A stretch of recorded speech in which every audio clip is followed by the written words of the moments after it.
Genghis Khan एक ऐसे जाने माने योद्धा जिन्होंने अपने समय के लिए दुनिया का लार्जेस्ट एम्पायर खड़ा किया, मंगोल एम्पायर। आज के दिन इन्हें मंगोलिया देश का फाउंडिंग फादर बुलाया जाता है। लेकिन मंगोलिया देश अपने आप में आज के दिन दुनिया की सबसे एम्प्टी कंट्री है, सबसे खाली देश।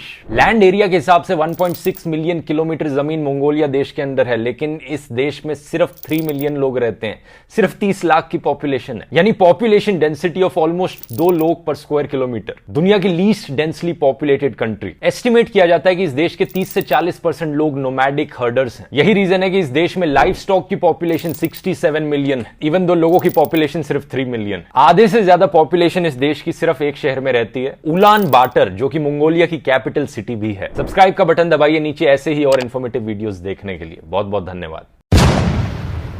हाल ही में रशिया यूक्रेन युद्ध के दौरान स्विफ्ट की काफी बात करी जा रही है कि कैसे यूएस और बाकी देश स्विफ्ट सिस्टम से रशिया को कट ऑफ कर देंगे। लेकिन क्या है ये स्विफ्ट? स्विफ्ट का फुल फॉर्म है society for world wide interbank financial telecommunication. ये बेसिकली एक पेमेंट सिस्टम है जो दुनिया भर में ऑलमोस्ट हर देश इस्तेमाल करता है। इसके द्वारा दुनिया भर के बैंक्स एक दूसरे से कम्युनिकेट कर सकते हैं। इसे मनी ट्रांसफर का एसएमएस समझ सकते हो आप। हर बैंक को 11 कैरेक्टर का यूनिक कोड दिया जाता है। जैसे कि एसबीआई की जो दिल्ली में मेन ब्रांच है उसका स्विफ्ट कोड है SBI NINBB 104। अगर आपको किसी अमेरिकन बैंक से इस बैंक में पैसे ट्रांसफर करने हैं तो आपको अपना अकाउंट नंबर देने के अलावा स्विफ्ट कोड भी देना पड़ता है बैंक का। रशिया को स्विफ्ट से बैन करने का मतलब है कि किसी भी रशियन बैंक से अब कोई इंटरनेशनल ट्रांजैक्शन नहीं करी जा सकती। ऐसा करना बहुत ही ज्यादा हानिकारक होगा किसी भी देश की इकोनॉमी के लिए। इससे पहले सिर्फ एक देश था जिसके साथ ऐसा किया गया था, वो था ईरान। नीचे सब्सक्राइब का बटन दबाइए ऐसी और वीडियोस देखने के लिए। धन्यवाद। नेटो यानी नॉर्थ अटलांटिक ट्रीटी ऑर्गेनाइजेशन एक नेशनल सिक्योरिटी अलायंस है यूएस, कनाडा और यूरोपियन देशों के बीच में।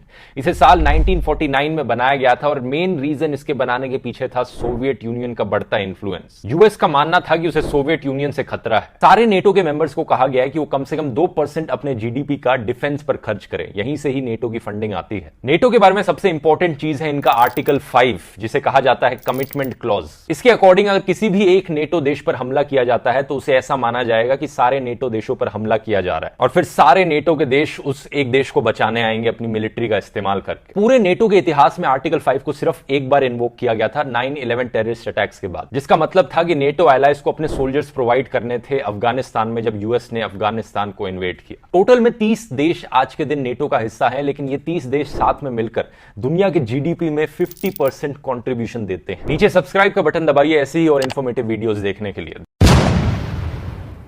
यूक्रेन देश के बारे में कुछ अनबिलीवेबल फैक्ट्स। यूक्रेन दुनिया की एक कंट्री है जिसके पास न्यूक्लियर हथियार थे और उसने गिव अप कर दिए। एक समय में दुनिया की 3rd लार्जेस्ट न्यूक्लियर आर्सेनल हुआ करती थी यूक्रेन के पास, लेकिन साल 1996 में यूक्रेन ने इन सबको खत्म कर दिया। इसके पीछे एक बड़ा कारण था चेरनोबिल डिजास्टर। साल 1986 में हुआ दुनिया का डेडलीस्ट न्यूक्लियर डिजास्टर। इसमें जो रेडिएशन निकली वो 400 गुना ज्यादा थी हिरोशिमा बम से निकली रेडिएशन से, और ये रेडिएशन इतनी दूर तक फैली कि आयरलैंड तक में रेडियो एक्टिव बारिश देखने को मिली। इसके अलावा दुनिया का डीपेस्ट मेट्रो स्टेशन भी यूक्रेन में है, जमीन से 105 मीटर नीचे।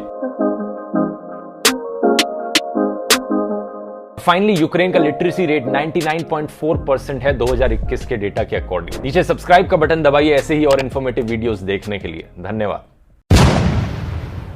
जापान में मियाशीटा नाम के एक प्रोफेसर ने ऐसा टीवी बनाया है जिसे आप लिक कर सकते हो। मतलब अपनी जीभ बाहर निकाल के अगर आप टीवी स्क्रीन को चाटोगे तो आपको उस चीज का टेस्ट आएगा जो चीज टीवी पर दिखाई जा रही होगी। इसे नाम दिया गया है टेस्ट द टीवी, TTTV। मियाशीटा के अकॉर्डिंग जितने भी फ्लेवर्स होते हैं हर टाइप के खाने में, उन्हें बेसिकली 10 बेसिक टेस्ट में डिवाइड किया जा सकता है। खट्टा, मीठा, नमकीन, कड़वा, स्पाइसी फॉर एग्जांपल। तो टीवी के पीछे बेसिकली इन 10 फ्लेवर्स के कैनिस्टर्स लगे हुए हैं जो स्प्रे करते हैं एक फ्लेवर को एक फिल्म पर, और वो फिल्म आपके टीवी के स्क्रीन पर लगा दी जाती है। इन्हीं 10 फ्लेवर्स के परम्यूटेशन और कॉम्बिनेशन से उनका दावा है ऑलमोस्ट किसी भी टाइप के खाने का फ्लेवर बनाया जा सकता है। तो जब आप इस टीवी को बताते हो कि किस टाइप का खाना आपको चखना है तो कुछ ही सेकंड में एक ट्रांसपेरेंट फिल्म निकल कर आती है जिस पर लिक्विड ड्रॉपलेट्स होते हैं और उसे आप चाट कर चख सकते हो। ये सिर्फ एक प्रोटोटाइप है। अगर इसे कमर्शियली प्रोड्यूस किया जाएगा तो इसकी कॉस्ट पड़ेगी $900। नीचे सब्सक्राइब का बटन दबाइए ऐसे ही और इन्फॉर्मेटिव वीडियोस देखने के लिए। धन्यवाद।